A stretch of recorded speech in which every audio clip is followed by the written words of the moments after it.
आज के सेशन में हम लोग बात करेंगे।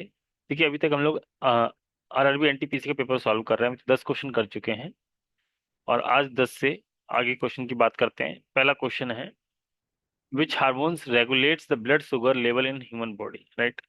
तो ब्लड शुगर लेवल को कौन रेगुलेट करता है या फिर कंट्रोल करता है? तो इंसुलिन। ये आपका करेक्ट आंसर हो जाएगा। बाकी ऑप्शन भी आप आसानी से देख के कर सकते हैं, राइट। बट आपका करेक्ट आंसर क्या रहने वाला था उसमें? इंसुलिन।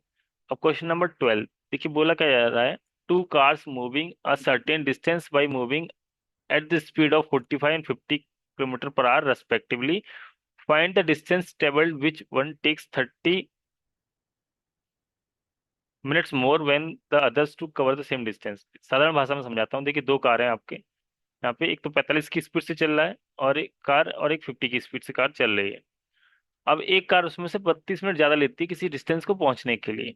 तो देखिए, जब आपको पता है कि जब डिस्टेंस सेम होता है तो स्पीड का रेशियो टाइम के रेशियो के अपोजिट होता है। इस बात को कैसे करना है?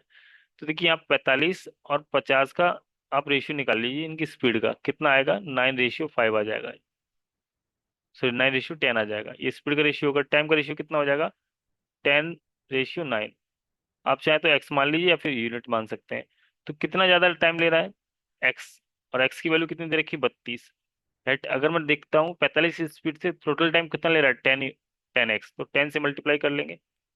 राइट। कितना हो गया? 320। ये हो गया मिनट, क्योंकि यहाँ पे अगर आप देखें ना तो मिनट है। आपको डिस्टेंस निकालना है, तो डिस्टेंस इज इक्वल्स टू कितना हो जाएगा? 320 डिवाइड बाई 60 करेंगे आवर्स में कन्वर्ट करने के लिए, और 45 से मल्टीप्लाई। 15 से काटेंगे 3, 15 से काटेंगे 4, 4 से काटेंगे कितना आ जाएगा? 80। कितना स्पीड हो गया? अब सॉरी, डिस्टेंस कितना हो गया आपका? 240 किलोमीटर। यही आपका करेक्ट आंसर रहने वाला है। क्वेश्चन नंबर 13 की बात करते हैं।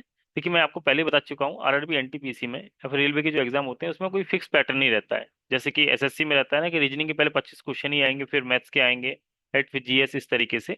इसमें ऐसा कुछ नहीं होता है। इसमें रिसफल करते रहता है वो। पहले जीएस के दे देगा एक क्वेश्चन, उसके बाद रीजनिंग की दे सकता है, मैथ्स भी दे सकता है, राइट। ऐसे ही इसमें पैटर्न ये इसमें फॉलो होता है।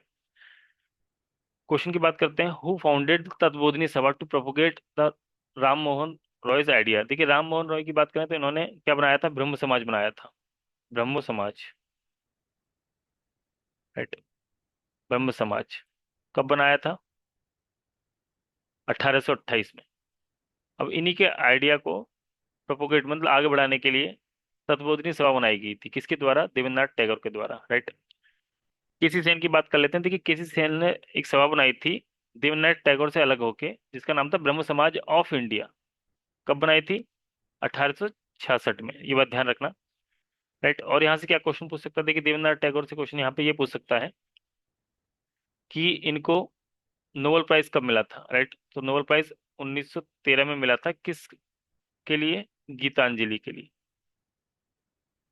गीतांजलि के लिए, राइट। और यहाँ से ये भी पूछ सकता है कि और भारत में किसको नोबेल प्राइज मिला है, राइट। तो आप कह सकते हैं, मैं लिटरेचर की यहाँ पे बात कर लग रहा हूँ, राइट।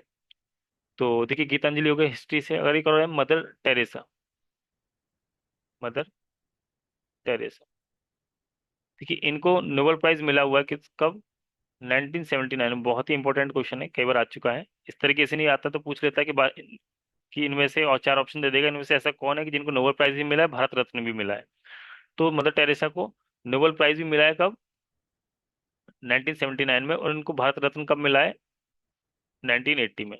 भारत रत्न, वीआर लिख देता हूँ। और देखिए, गांधी जी नॉमिनेट हुए हैं भारत नोबेल प्राइज के लिए 5 बार, बट उनको मिला कुछ भी नहीं है, राइट। ना ही उनको भारत रत्न मिला, ना ही उनको नोबेल प्राइज मिला। और जवाहरलाल नेहरू, राइट। जवाहरलाल नेहरू की अगर मैं बात करता हूँ तो देखिए, इनको भारत रत्न मिला है। नेहरू जी को भारत रत्न मिला है कब? 1955 में, राइट। ये बात आप यहाँ से सीख सकते हैं इस चार ऑप्शन से, राइट। अगले क्वेश्चन 14 की बात करते हैं। देखिए, बोला क्या जा रहा है, a can complete piece of work in 24 days. देखिए, ए किसी काम को 24 दिन में कंप्लीट करता है। अब एक काम करते हैं, आगे क्या बोला जा रहा है? देखिए, ही वर्क फॉर 21 डेज। तो एक काम करते हैं, देखिए, टोटल वर्क टी डब्ल्यू मतलब टोटल वर्क, राइट। इसको मैं 24 यूनिट मान लेता हूँ, या फिर एक्स मान लीजिए। अब देखिए, ए किसी काम को 24 दिन में करता है और टोटल वर्क मैंने 24 माना है। इसका मतलब आप ये कह सकते हैं कि एक दिन में वो एक काम कर रहा है। तो 21 दिन में उसने कितना काम किया होगा? 21 बचा कितना होगा? 3 वर्क बचा होगा, 3x काम बचा होगा। वो बी ने किया है 5 दिन में, 5 डेज में।